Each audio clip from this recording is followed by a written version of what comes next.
राम जय जय बोलो श्री राम जय राम बोलो श्री राम जय राम बोले श्यामति रामचंद्र भगवान की जय, सीता माता की, भरत शत्रुघ्न की, वीर लक्ष्मण की, वीर हनुमान की, अपने अपने माता पिता की, अपने अपने गुरुदेव की, सभी सनातन धर्म प्रेमियों की और साची दरबार की। विघ्न हरण मंगल करण गौरी सुत गजरा, कंठ विराजो सारिदा, आज बचाओला। बोलिए गणपति महाराज की, सरस्वती माता की। हनुमान जी का आह्वान करेंगे। बंदो पवन कुमार कलवन पावक ज्ञान घन, जा हृदय अगार बसे राम सर चाप धर। राम कथा के रसिक तुम, भक्ति रहे मति भीर। आइए श्वासन लीजिए प्रभु, तेज पुंज कपिवीर। रामायण तुलसी कथे, कहो कथा अनुसार। प्रेम सहित आसंग हो, आओ पवन कुमार। कथारंभ होत है, सुनो वीर हनुमान। राम लक्ष्मण जानकी, सदा करो कल्याण।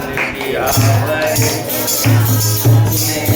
जय राम, जय प्रभु राम, जय जय राम। बोलो श्री राम जय जय राम, जय प्रभु राम जय जय राम।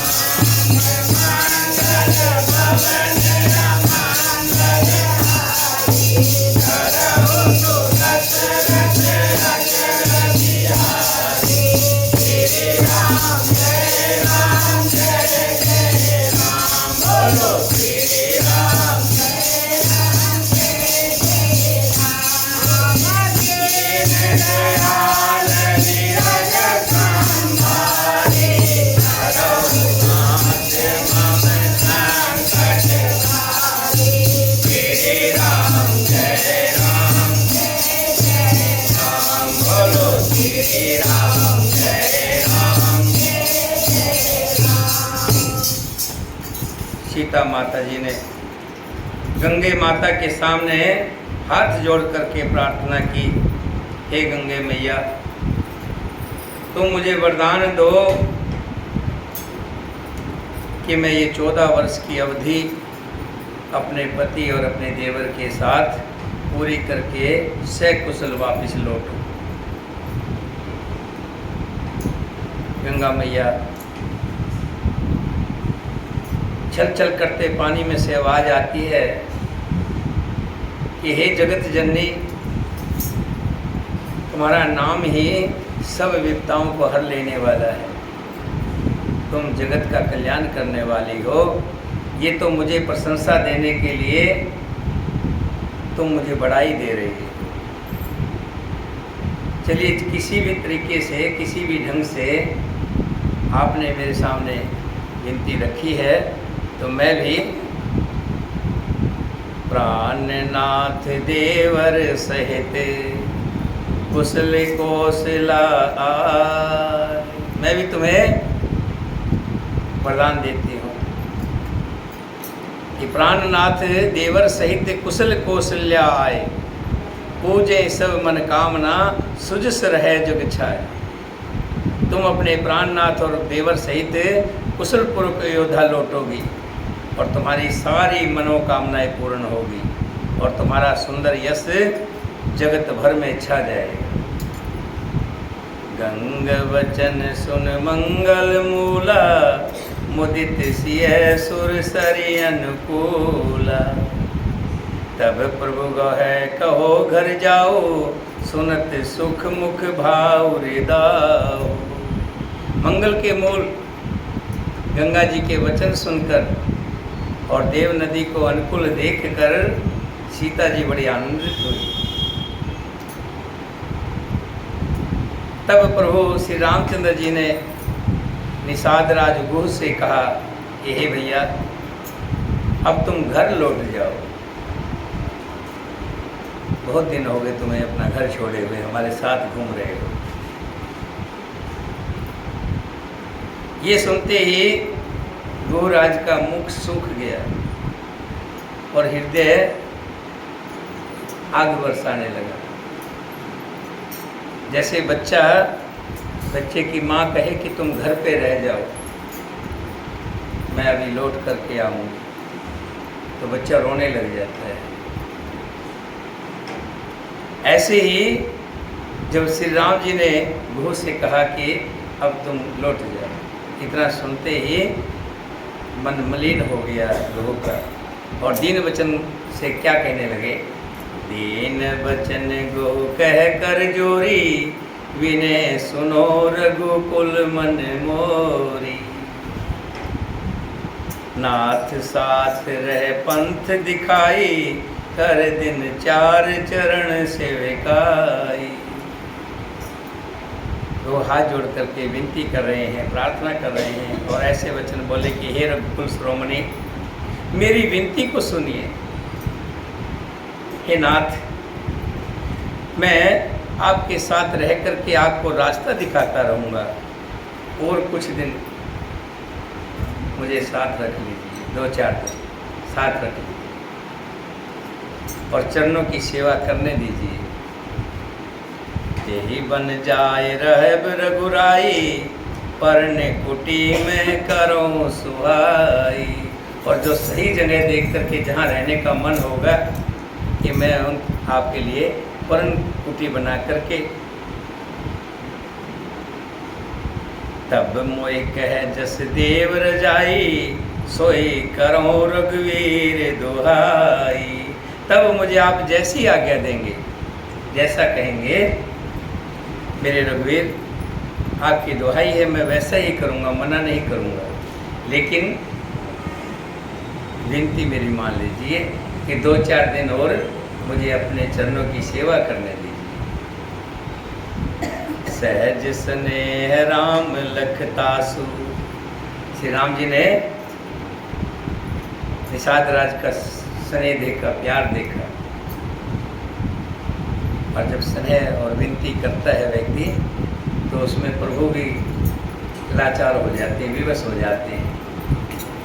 सहज स्नेह राम लखतासु, संग लीन गो हृदय हलासु। पुनि गो ज्ञात बोल सब लीने, कर परितोष विदा तब कीने। उसके स्वाभाविक प्रेम को देखकर श्री रामचंद्र जी ने गुहराज निषाद राज को अपने साथ ले लिया। इससे गुह के हृदय में बड़ा आनंद हुआ। फिर निषाद राज ने अपनी जाति के लोगों को बुला लिया और उनका संतोष करके सबको अपने घर के लिए विदा कर दिया। तब गणपति शिव सुमर प्रभु। उसके बाद प्रभु श्री राम जी ने, तब गणपति शिव सुमर प्रभु, नाय सुर सई माथ। सखा अनुज सिय सहित, बन गवन कीन रघुनाथ सियावर। Hare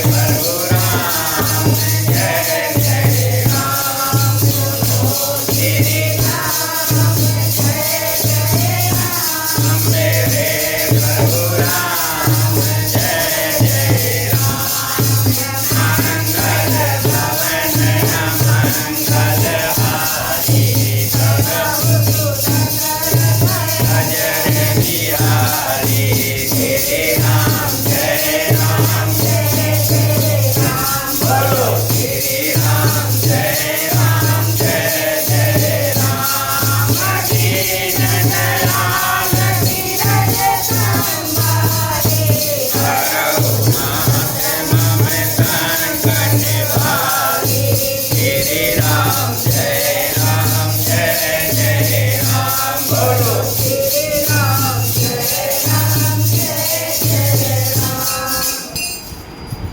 भगवान श्री राम जी ने गणेश जी का सिमरन किया है और शिव जी को मनाकर गंगे मैया को सिर नवाकर माथा टेक करके निषाद राज छोटे भाई लक्ष्मण जी और सीता जी सहित आगे घने वनों में, अभी तक तो जो वन थे संग्रह वन थे, इतने ज़्यादा नहीं थे, लेकिन अब जहाँ प्रवेश किया है बहुत घने वनों में प्रवेश किया है। ते ही दिन भयो विटप तरवासु, लखन सखा सब कीन सुपासु। प्रात प्रात करते करते रघुराई, तीर्थ राज देख प्रभु जाई। उस दिन पेड़ के नीचे निवास हुआ। लक्ष्मण जी और सखा गहु ने विश्राम की सब सुव्यवस्था श्री राम जी के लिए कर दी। प्रभु श्री राम जी ने सवेरे प्रातःकाल सब क्रियाएं करके जाकर तीर्थों के राजा प्रयागराज के दर्शन किए। कहाँ पर? इलाहाबाद, जहाँ गंगा जमुना सरस्वती तीनों मिलती है। उस प्रयागराज राजा का देखिए, तीर्थों के राजा बताए हैं, सब तीर्थों के राजा हैं प्रयागराज। जैसे सब राजाओं के राजा थे दशरथ, ऐसे ही सब तीर्थों के राजा हैं प्रयागराज।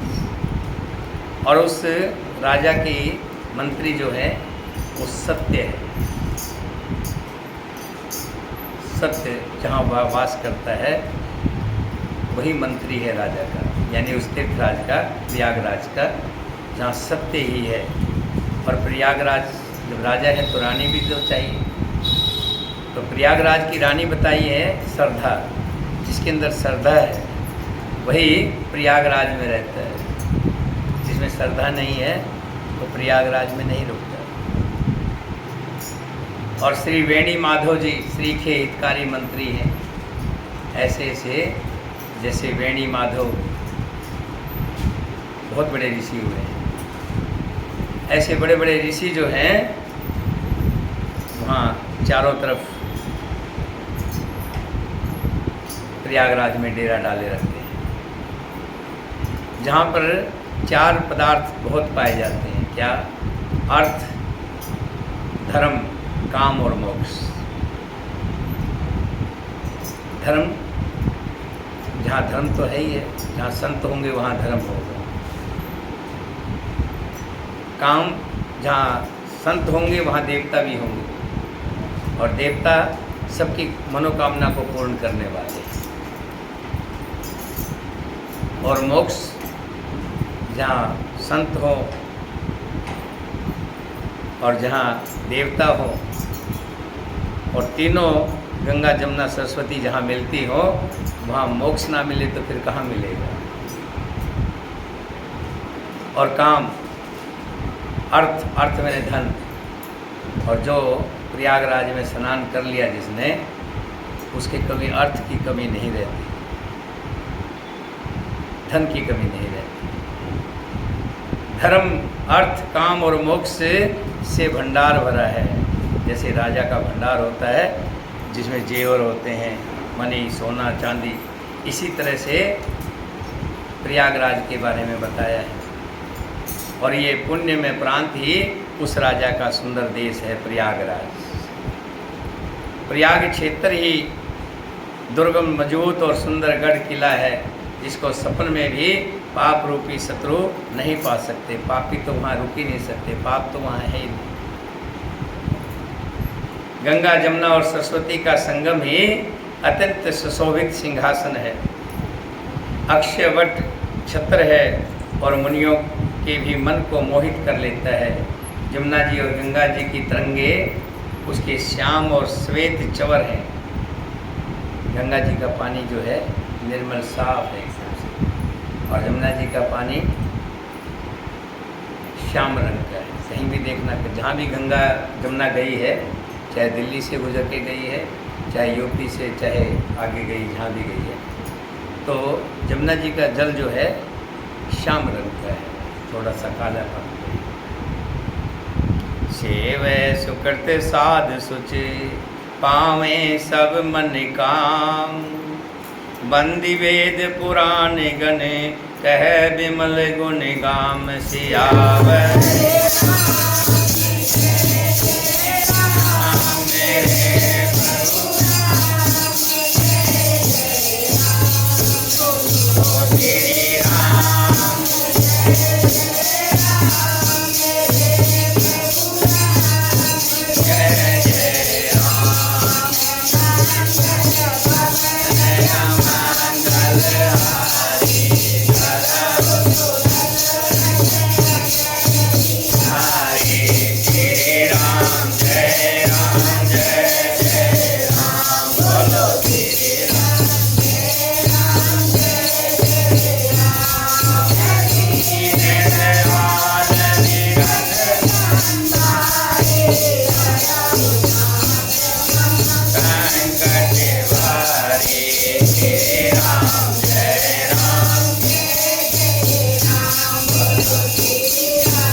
प्रयागराज सरोवर के अंदर जिसने भी स्नान किया उसके सब पाप खत्म हो गए, सब पापों से मुक्ति मिली।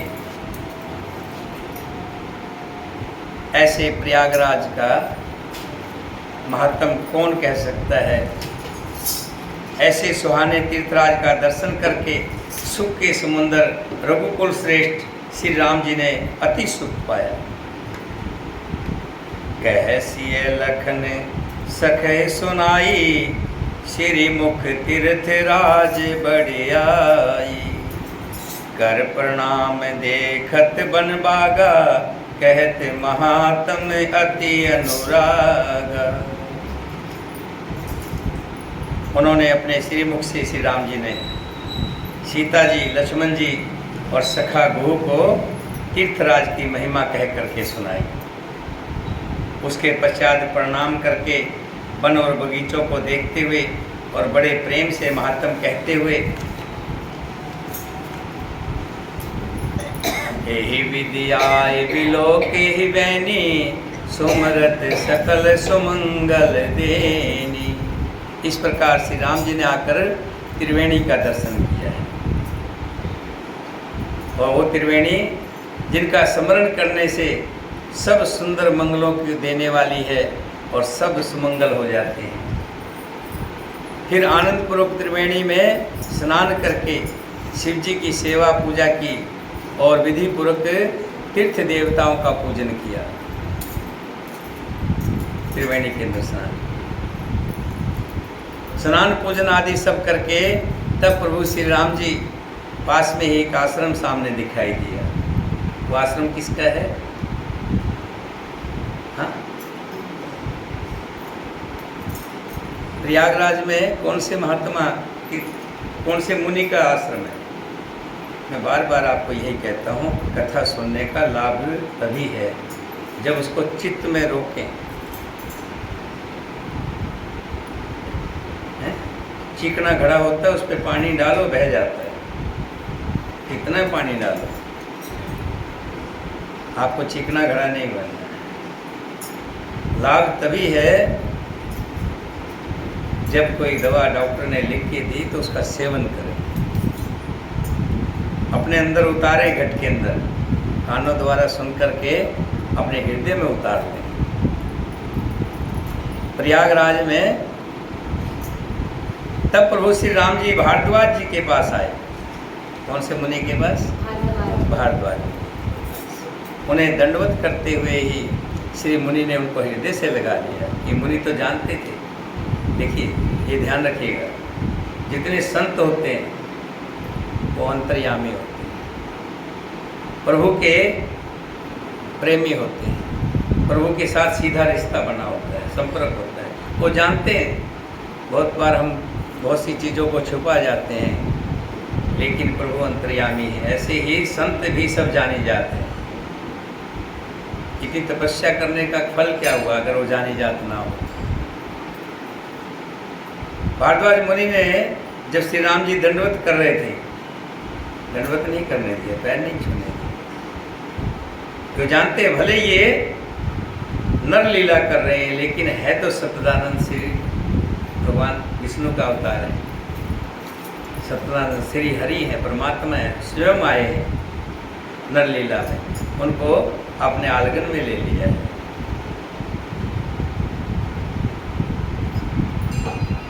हृदय से लगा लिया। मुनि के मन का आनंद कुछ कहा नहीं जाता, बड़ा आनंद आ रहा है, मानो उन्हें ब्रह्मानंद की राशि मिल गई हो, ब्रह्मानंद ही मिल गया। मुनीश्वर भारद्वाज जी ने आशीर्वाद दिया। उनके हृदय में ऐसा जानकर अत्यंत आनंद हुआ कि आज विधाता ने श्री सीता जी, श्री लक्ष्मण जी सहित प्रभु श्री रामचंद्र जी के दर्शन कराकर मानो हमारे संपूर्ण पुण्यों के फलों को लाकर आंखों के सामने रख दिया। आज तक हम जिनकी इतनी तप करते थे, किस लिए करते थे? कि श्री राम जी के साक्षात दर्शन हो जाए, मेरे हरि के साक्षात दर्शन हो जाए। आज श्री हरि श्री राम जी के साथ, सीता जी के साथ और छोटे भ्राता लक्ष्मण जी के साथ सामने खड़े हैं और जिन्हें देख करके भारद्वाज मुनि गदगद हो रहे हैं। कुशल पूछकर मुनिराज ने उनको आसन दिए हैं और प्रेम सहित पूजन करके उन्हें संतुष्ट कर दिया। फिर मानो अमृत के ही बने हों ऐसे अच्छे अच्छे कंद, मूल, फल और अंकुर ला करके तीनों और साथ में निषाद राज को भी दिए। सीता जी, लक्ष्मण जी और सेवक बहु सहित श्री रामचंद्र जी ने उन सुंदर मूल फलों को बड़ी रुचि के साथ खाया। थकावट दूर होने से श्री राम जी सुखी हो गए। तब भारद्वाज जी ने उन्हें कोमल वचन कहे, हे राम, आपका दर्शन करते ही आज मेरा तप, तीर्थ का सेवन और त्याग सफल हो गया। आज मेरा जप, योग और वैराग्य सफल हो गया और आज मेरे संपूर्ण शुभ साधनों का समुदाय भी सफल हो गया। लाभ की सीमा और मुख की सीमा प्रभु के दर्शनों को छोड़कर दूसरी कुछ भी नहीं है। आपके दर्शन से ही मेरी सब आशाएं पूर्ण हो गई। अब कृपा करके ये वरदान दीजिए कि आपके चरण कमलों में मेरा स्वाभाविक प्रेम हो। कर्म वचन मन छाड़ छल, जब लग जनन तुम्हार, तब लग सुख सपने नहीं, किए कोट उपचार। जब तक कर्म वचन और मन से छल छोड़कर मनुष्य आपका दास नहीं हो जाता। क्या क्या कहा? हम रोजाना कहते हैं ना, क्या? हे प्रभु, कर्म से, वचन से और वाणी से किसी का बुरा मत। देखिए, कहने में और उसको सही प्रयोग करने में दोनों में अंतर है। कहना अति आसान है, लेकिन कहने को तो कह देते हैं कि मैं आपके लिए चांद तोड़ करके ला सकता हूँ, चांद भी ला सकता हूँ, लेकिन लाना इतना आसान है क्या? ऐसे ही हम कहते रोजाना है, ये प्रभु मन वचन वाणी से, कर्म से किसी का बुरा मत करवाना। लेकिन निंदा चुगली क्या है? वो भी तो वचन है, वाणी है। उससे किसी की बुराई होती है, किसी का बुरा होता है। किसी की भी निंदा चुगली नहीं करनी चाहिए। किसी ने बुरा किया, अपने लिए किया है। वो आपका बुरा कर रहा है, वो अपने आप के लिए नहीं किया। एक संत ने कहा, जो तो को काटा बोवे, ताको बोवे तो फूल, तो ही को फूल है, बाको है त्रिशूल। जो तुम्हारे लिए रुकावट बनता है, कांटे बोता है, उसको कांटे बोने दीजिए। लेकिन ध्यान रखिए, जिसने जो बोया है उसको वही मिलेगा। तुम फूल बोते रहिए। हम जाते ना, प्रसाद दे के आते ना, लेकिन इस हाड़ मास के बने हुए हैं, इस नाते कभी कभी कष्ट ज़्यादा हो जाए तो थोड़ा दर्द भी होता है। उस दर्द में थोड़ा कहा जाता है, लेकिन ध्यान रहे, अगर हम सत्संग में आते हैं, सत्संग ग्रहण करते हैं, तो उस पर अमल भी करना बहुत। यही भारद्वाज मुनि जी कह रहे हैं क्या, कर्म वचन मन छाड़ छल। जो कर्म सात्विक करता है, सात्विक मैंने शुद्ध कर्म करता है। कर्म हर व्यक्ति को करने पड़ते हैं, कर्मों के बगैर गुजारा नहीं है। कर्म के बगैर किसी का गुजारा नहीं है। क्रिया को कर्म कहते हैं, खाना भी एक कर्म है, पहनना, सोना, उठना, बैठना, ये सब कर्म है, इनके बगैर गुजारा नहीं है। लेकिन ये सब सात्विक होने चाहिए, सात्विक कर्म।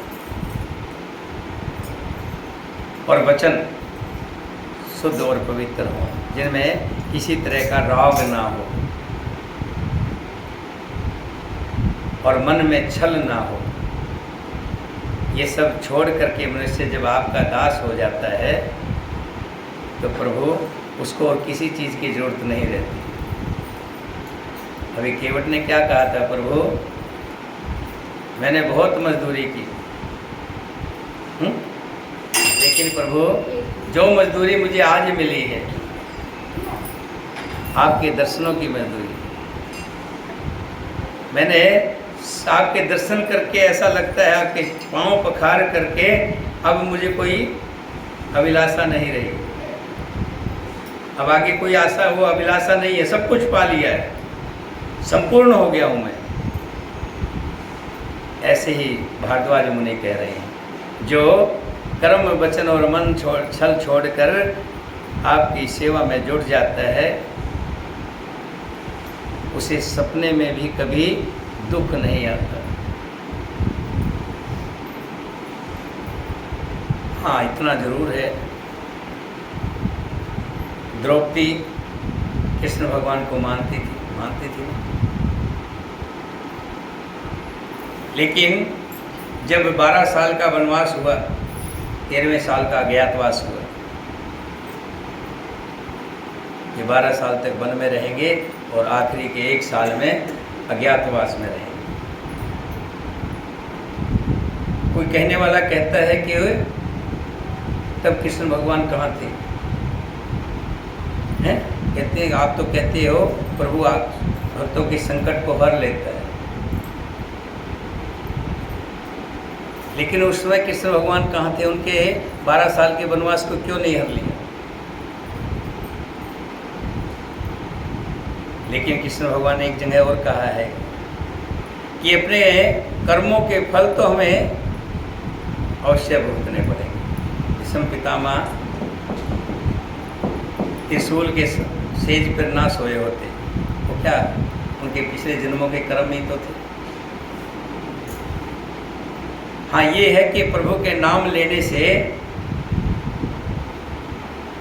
उन जो हमारे बुरे कर्म हैं, तकलीफ वाले कर्म हैं, जैसे श्री राम जी को वनवास हुआ, वनवास में आदमी बहुत परेशान हो जाता है, दुखी हो जाता है, और कैसे कैसे सब कुछ खत्म हो जाता है। लेकिन जहाँ श्री राम जी भगवान का नाम हो, वो तो स्वयं भगवान थे, तो भगवान बन गए। पहले भगवान नहीं थे, पहले एक राजकुमार थे, राजा थे, लेकिन सत्य का साथ दिया और सत्य के साथ जुड़े रहे तो भगवान बने। पांडव और द्रौपदी जिनके साथ कृष्ण भगवान थे, भले अपने प्रबोध के कारण उन्होंने अज्ञातवास भी सहा, वन भी सहा, लेकिन जिनके साथ कृष्ण भगवान हैं उनका नाम सच्चाई के साथ जुड़ जाता है। भारद्वाज मुनि यही कह रहे हैं कि प्रभु जो कर्म वचन और मन से छल छोड़कर आपके दास हो जाते हैं, हे प्रभु उनको सपन में भी दुख नहीं आता। सुन मुनि वचन राम सकुचाने, भाव भक्ति आनंद अघाने। मुनि के वचन सुनकर उनकी भाव भक्ति के कारण आनंद से तृप्त हुए भगवान श्री राम जी लीला की दृष्टि से सुखचा गए। कोई बड़ाई करे, आज के समय में किसी की बड़ाई कर दो तो फूल जाता है एकदम से, किसी को थोड़ा सा कह दो, तुम तो बहुत अच्छे हो, तुम तो बहुत लोगों का भला करते हो, तुम्हारा तो ये है, तुम्हारा तो नाम बड़ा ऊंचा है, कुछ भी थोड़ी सी बढ़ाई कर दो वो फूल जाएगा। एक जगह मैंने पढ़ा था, लिखा था उसमें, किसी का मकान कोई बना रहा है तो देखने जाओ तो क्या करेगा, आइए चलिए देखिए कि मैंने नया मकान बनाया है, आपको एक मंजिल ले जाएगा, दूसरी मंजिल भी दिखा के लाएगा, तीसरी मंजिल भी दिखाएगा, फिर पूछेगा आपसे कैसा बना है, और आपने कह दिया इसमें ये कमी है, इसमें ये कमी है, तो चाहेगा कि जल्दी चला जाए। और आपने कह दिया अरे बहुत बढ़िया बना है, कमाल कर दिया, इतना नक्शा कैसे लाए, बहुत अच्छा, फिर कहेगा बैठिए बैठिए चाय पी के जाना, चाय के साथ कुछ और भी मंगाएगा, तो बड़ाई की है ना। लेकिन यहाँ श्री राम जी, भारद्वाज मुनि जी ने जब कहा ना कि प्रभु जो मन कर्म वचन से आपका दास हो जाता है उसको सपन में भी दुख नहीं पाता। श्री राम जी सोचा गए, अपने ऐश्वर्य को छुपाते हुए श्री राम जी ने भारद्वाज मुनि जी का सुंदर सुयस करोड़ों अनेकों प्रकार से कहकर उनको सुनाया है। सो बड़ सो सब गुण गण गेहू, जेहि मुनि से तुम आदर देहु। श्री राम जी ने कहा, हे मुनीश्वर, जिसको आप आदर दें वही बड़ा है और वही सब गुणों का घर है। इस प्रकार श्री राम जी और मुनि भारद्वाज जी दोनों आपस में विनम्र हो रहे हैं। श्री राम जी मनुष्य लीला के कारण ये मुनि के दर्शन कर रहे हैं और मुनि के दर्शन पाकर के तृप्त हो रहे हैं कि मैंने एक महान संत के दर्शन किए। और भारद्वाज मुनि जी श्री राम जी को साक्षात सच्चिदानंद भगवान को सामने पा करके अपने आप को गदगद कर रहे हैं। देखिए कि मैंने श्री हरि को पा लिया है, श्री हरि के दर्शन कर लिए। दोनों परस्पर आपस में गदगद हो रहे हैं, विनम्र हो रहे हैं और अनिवार्चनीय सुख का अनुभव कर रहे हैं। यह सुध पाए प्रयाग निवासो, बट तापस मुनि सेद उदास। भारद्वाज आश्रम सब आए, देखन दशरथ सुवन सुहाए। यह श्री राम लक्ष्मण और सीता जी के आने की खबर पाकर प्रयाग निवासी जितने लोग थे, प्रयाग में जो निवास करते हैं, और साथ में जो ब्रह्मचारी तपस्वी मुनि सिद्ध और उदासी, उदासी उसको बोलते हैं जो साधु होता है, उदासी जिसको संसार से उदास हो गया हो, संसार से कुछ लेना देना, उदासीन बोलते हैं। उदासीन सब दशरथ जी के सुंदर पुत्रों को देखने के लिए भारद्वाज जी के आश्रम पर आए हैं। यहाँ श्री राम जी को, श्री हरि को देखने नहीं आए। देखना फर्क है, भारद्वाज जी जिस दृष्टि से देख रहे हैं, बाकी सब लोग आए हैं किसको देखने के लिए, राजा दशरथ के पुत्र को देखने के लिए, सब उनको देखने के लिए आए। लेकिन भारद्वाज मुनि जी ने क्या देखा, जाकी रही भावना जैसी, प्रभु तिन मूरत देखे तैसी। जिसकी जैसी भावना रही प्रभु ने उनको वैसे ही दर्शन दिए।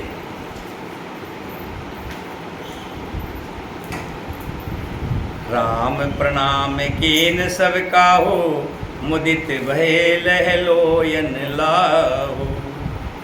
दे आशीष परम सुख पाई, फिरें सराहत सुंदरताई। श्री रामचंद्र जी ने सब किसी को प्रणाम किया है और जिन्होंने भी श्री राम जी को देखा है, भले ही दशरथ के पुत्र के नाते देखा है, सुंदरता तो सुंदरता है। श्री राम जी तो श्री राम जी है, भले वो किसी भी रूप में हो। जिन्होंने भी उनको देखा, श्री राम जी के नेत्रों में जैसे झांका तो बुद्धि बदल गई है। कि महसूस किया है कि कोई सुखदाता कल्याणकारी किसी व्यक्ति के दर्शन किए, ये नहीं जान रहे कि ये स्वयं परमात्मा है, सच्चिदानंद है, श्री राम के रूप में। तो दशरथ के यहाँ इन्होंने जन्म लिया है, लेकिन है तो परमात्मा। पर दर्शन करते ही नेत्रों का लाभ पाकर सब आनंदित हो गए और परम सुख पाकर आशीर्वाद देने लगे। श्री राम जी के सौंदर्य की सराहना करते हुए वहाँ से लौटे हैं। राम कीन विश्राम निशि प्रात प्रयाग नहाय, चले सहित सिय लखन जन मुदित मुनि सिर नाय सियावर।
श्री राम जी ने रात्रि को वहीं निवास किया।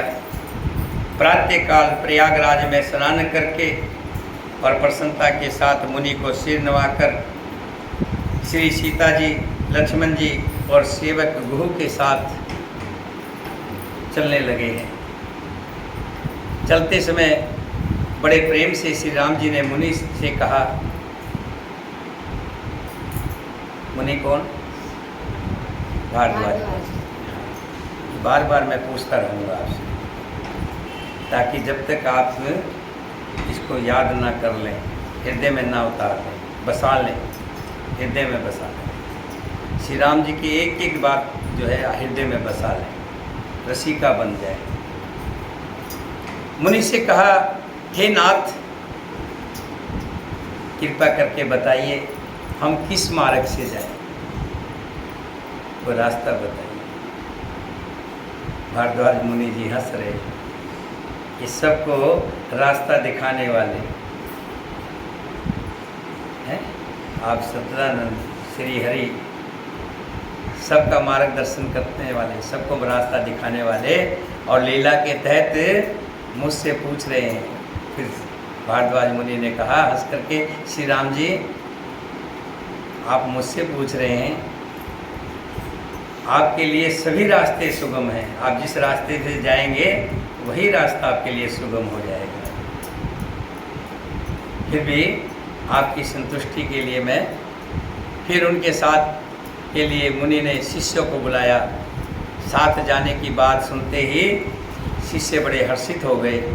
कोई 50 शिष्य आ गए, एक को बुलाया था, 2-4 को बुलाया था, सब दौड़े आए, भागे भागे आए, हम भी जाएंगे, हम भी जाएंगे। सभी का श्री राम जी पर अपार प्रेम है। सभी कहते कि मार्ग हमारा देखा हुआ है, और दूसरा कहता मेरा देखा हुआ है, तीसरा कहता मैंने अच्छी तरह देखा हुआ है। सब प्रभु के साथ जाना चाहते हैं।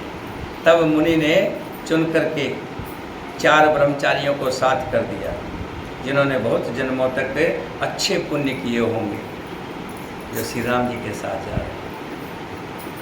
श्री रघुनाथ जी प्रणाम कर और ऋषि की आज्ञा पाकर हृदय में बड़े ही आनंदित होकर चले हैं।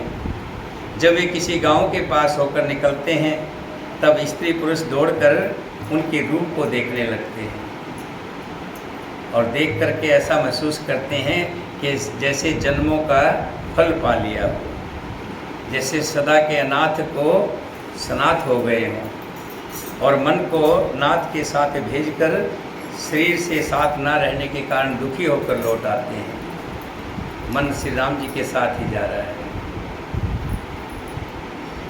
विदा किए बट विनय करे, फिरे पाए मन काम। उतरे नहाए जमुन जले, जो शरीर सम श्याम सिया।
श्री राम जी चल रहे हैं वन में। अभी भारद्वाज मुनि के आश्रम से निकले हैं, गंगा जी के तट, जमुना जी के तट पर पहुँचे हैं। सोनत तीर वास नर नारी, ढाए निज निज काज विसारी। लखन राम सिय सुंदरताई, देख करें निज भाग्य बढ़ाई। जमुना जी के किनारे पर रहने वाले स्त्री पुरुष ये सुनकर कि निषाद राज के साथ दो परम सुंदर सुकुमार नवियों का आए हैं और साथ में एक सुंदरी स्त्री भी है। सब अपना अपना काम भूल कर दौड़े और लक्ष्मण जी, श्री राम जी और सीता जी का सौंदर्य देखकर अपने भाग्य को सराहते हैं। उनके मन में परिचय लेने की है कि कौन है, कहाँ से आए हैं, जानना चाहते हैं, लेकिन सुख चाह रहे हैं, पूछ नहीं पा रहे हैं, देख रहे हैं श्री राम जी को। बहुत सी लालसाएं भरी हैं, पर वे नाम गांव पूछने में सुख चाहते हैं। उन लोगों में जो वृद्ध और चतुर थे, उन्होंने युक्ति से श्री रामचंद्र जी को पहचान लिया। बात पर उन्होंने सब कथा सब लोगों को सुनाई कि ये राजा दशरथ के पुत्र हैं, पिताजी की आज्ञा पाकर ये वन को चले हैं। ये सुनकर सब लोग दुखित हो गए जब उनका परिचय सुना। ये ऐसे ऐसे माता कैकेयी ने राजा से वरदान मांगे थे, जिसकी वजह से इनको वन हो गया है। और मन में कह रहे हैं कि रानी और राजा ने अच्छा नहीं किया जो इनको वनवास दे दिया। और उसी समय बताते हैं, तेहि अवसर एक तापस आवा, तेज पूंज लघु वेश सुहावा। कवि अखिलिक्त गति शिशु विरागी, मन क्रम वचन राम अनुरागी। उसी अवसर पर वहाँ एक तपस्वी आया है जो तेज का पुंज है, छोटी अवस्था का और सुंदर था। कोई कुछ कहता है, कोई कुछ कहता है, अलग अलग कथाओं वर्णन में अलग अलग है। यहाँ गोस्वामी तुलसीदास जी कहते हैं वो हनुमान जी ही थे। सजल नैन तन पुलिक निज, इष्ट देव पहचान। परो दंड जिमि धर नितल, दसान जाय वखान सिया।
कि वो हनुमान जी ही थे। जैसे ही उन्होंने अपने इष्ट देव को पहचाना, अपने प्रभु को पहचाना, कटहल के कटे हुए पेड़ की तरह एकदम से गिर गए चरणों में गिर गए और दंड की भांति पृथ्वी पर गिर पड़े। उनकी प्रेम भील दशा का वर्णन नहीं किया जा सकता। श्री राम जी ने प्रेम पूर्वक पुलकित होकर उनको हृदय से लगा लिया। उसे इतना आनंद हुआ मानो कोई महादृढ़ मनुष्य पारस पा गया हो। सब कोई देखने वाले कहने लगे कि मानो प्रेम और परमार्थ दोनों तत्व शरीर का रूप बना करके मिल रहे हैं। फिर वो लक्ष्मण जी के चरणों में लगा। उन्होंने प्रेम से उमंग कर उसको लक्ष्मण जी ने उठाकर गले से लगाया। फिर उसने सीता जी के चरणों की धूलि को अपने सिर पर धारण किया। माता सीता जी ने भी उनको अपना छोटा बच्चा जानकर आशीर्वाद दिया है। कीन निषाद दंडवत तेहि मिले मुदित लख राम स्नेही। देखिए, जिसके संग जो रहता है वो वैसा ही हो जाता है। संगत की बड़ी महिमा बताइए है साथ में रहने से। निषाद राज साथ में रह रहे राम के। लोग जहाँ जहाँ जाते हैं लोग श्री राम जी को पूजते हैं, लक्ष्मण जी को पूजते हैं, सीता जी को पूजते हैं, निषाद राज को भी पूजते हैं। निषाद राज जो एक जंगल में रहने वाले भीलों का समूह हो, जिनको लोग हे दृष्टि से देखते निषादों मल्लाहों को, लेकिन प्रभु की संगति पा करके वो भी पूजनीय हो गए। जैसे फूल के संग पा करके एक चीटा कीड़ा भी प्रभु के गले में है ना। फूल में कीड़ा हो, कीड़े को कोई भगवान पे चढ़ने देगा क्या है? अगर कहीं चढ़ता हुआ दिखाई दे तो क्या करेंगे? दूर फेंक देंगे। भगवान की तो बात दूर, घर में भी होगा तो उसको फेंक देंगे। यहाँ तो फूल की संगत पा करके प्रभु के गले में जा रहे हैं। और चीटा नहीं, चीटा राम हो गए। लक्ष्मण जी को प्रणाम किया है, सीता माता के चरणों की धूलि को अपने सिर पे धारण किया है। फिर निषाद राज ने उनको दंडवत की। श्री सीताराम जी का प्रेमी जानकर वो उस निषाद से आनंदित होकर गले मिला है। ये तपस्वी अपने नेत्र रूपी दोनों से श्री राम जी के सौंदर्य का सुधा पान करने लगा और ऐसा आनंदित हुआ जैसे कोई भूखा आदमी सुंदर भोजन पाकर आनंदित होता है। इधर गांव की स्त्रियां कह रही हैं, हे सखी, कहो तो वे माता पिता कैसे हैं जिन्होंने ऐसे सुंदर सुकुमार बालकों को वन में भेज दिया है। श्री राम जी, लक्ष्मण जी और सीता जी के रूप को देखकर सब स्त्री पुरुष स्नेह से व्याकुल हो जाते हैं। तब रघुवीर अनेक विधि सखै सिखावन दीन, राम रजायस शीस धर भवन गवन तेहि कीन सिया।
तब श्री रामचंद्र जी ने सखा बहू को अनेकों तरह से घर लौट जाने के लिए कहा है, समझाया है। श्री राम जी की आज्ञा को लेकर सिर चढ़ाकर उसने अपने घर को गमन किया है। यहाँ से श्री राम जी, लक्ष्मण जी और सीता जी अकेले आगे का विहार करेंगे। आज अमावस्या है और सोमवारी अमावस्या का अपना एक महत्व होता है। आज सोमवार है और सोमवारी अमावस्या है। आज के दिन कहते हैं पितरों का दिन होता है। कल भी देखिए, हमारे धर्म को कहीं न कहीं कुछ लोगों ने खराब करने की कोशिश की है। हिंदू धर्म ये हर त्यौहार को संख्या में डाल दिया है। दो दिन कोई दिवाली होती है तो दो कर देते हैं, रक्षाबंधन को भी दो कर देते हैं, और कोई भी तिथि होती है उसको दो कर देते हैं। और ये कहीं न कहीं हमारे इन त्योहारों पे आघात है। तो ये आघात नहीं होना चाहिए, ताकि चलिए जो हम कह रहे थे, कल भी लोगों ने छठी मनाई है और परसों भी अच्छा हम लोगों ने छठी मनाई थी, हैं शनिवार को खूब हलवा खाया था, हैं। कल भी लोगों ने बहुत खीर बना करके बांटी है, कृष्ण जी की छठी बनी। आज सोमवार को पितरों की अमावस्या कहते हैं। ये सोमवारी अमावस्या का महत्व पता है आपको क्यों ज़्यादा होता है? अमावस्या तो हर महीने आती है, सोमवार की ही जो अमावस्या होती है इसका महत्व क्या है मैं बताता हूँ आपको। जब कुरुक्षेत्र के अंदर युद्ध हुआ, बहुत से लोग मारे गए, दोनों तरफ के मरे, कौरव की तरफ के भी पांडव की तरफ। लड़ाई में तो कोई क्या होता है, लड़ाई में तो नुकसान ही होता है, दोनों तरफ का ही नुकसान होता है, एक तरफ का नुकसान नहीं होता। भले विजय किसी को मिले लेकिन नुकसान होता है। बहुत से लोग मरे। जब युद्ध समाप्त हुआ, युधिष्ठिर जी अपने जो बुजुर्ग थे, चाहे उसमें भीष्म पितामह थे, चाहे गुरु द्रोणाचार्य थे, जितने भी थे तो परिवार के लोग, उनको मुक्ति के लिए अमावस्या का इंतजार करते रहे। सोमवार की अमावस्या आई, सोमवार की अमावस्या आई, लेकिन कहते बहुत साल बीते, इंतजार करते रहे। आखिर में उनको अमावस्या को श्राप दे दिया, सोमवारी अमावस्या, कि तुम देखना हर तीसरे महीने आती रहो। अब हम सुनते हैं कि 2-4 महीने बाद आज सोमवारी अमावस्या है, आज सोमवारी अमावस्या है। पहले के उस समय में युधिष्ठिर जी जब मानते रहे, कई साल बीत गए, कई सालों का इंतजार करा करके सोमवारी अमावस्या आई। तो सोमवार की अमावस्या को पितरों का जो है बहुत बड़ा दिन होता है कि इस दिन पितरों को पानी दिया जाता है, पितरों को तृप्त किया जाता है। और जिनके पितर तृप्त होते हैं उनके सब तरह की आगे उनकी वंश बढ़ता है। ये कहते हैं जिनका पितर तृप्त नहीं होते वंश वृद्धि रुकती है। इस पुत्र हो गया तो पुत्र नहीं होंगे, कहीं न कहीं वंश की वृद्धि रुक जाती है। पितरों की तृप्ति बहुत जरूरी है। और सोमवार जो होता है ये पितरों की तृप्ति के लिए बहुत अच्छा अमावस्या है। इस दिन हो सके तो पीपल के पेड़ के नीचे जल देना चाहिए और अपने पितरों का ध्यान करना चाहिए और उनसे सुमंगल की याचना करनी चाहिए। वैसे तो कहते हैं कि जो घर के बुजुर्ग होते हैं किसी को कष्ट नहीं देते। पूत कपूत सुने पर माता सुनी न कुमाता। माता पिता जो है हमारे वो स्वर्ग में हैं तो कभी बुरा नहीं चाहते, चाहे भले हमसे कोई उनके प्रति गलती रही हो, हमारे से उनके प्रति कुछ दुर्व्यवहार हो गया, लेकिन वो बुरा नहीं चाहते। फिर भी उनकी तृप्ति के लिए आज के दिन जल देना चाहिए। और शाम के समय मैंने इसलिए जिक्र किया अभी, पीपल के पेड़ के नीचे एक दीवा जरूर जलाना चाहिए। एक दीवा दक्षिण की तरफ मुख करके दीपक जला करके प्रणाम करना चाहिए। और बहुत से जगह पे तो जो सती होती हैं, सतियों की भी आज पूजा होती है। सती इसको कहते हैं मालूम है? जो हमारे पहले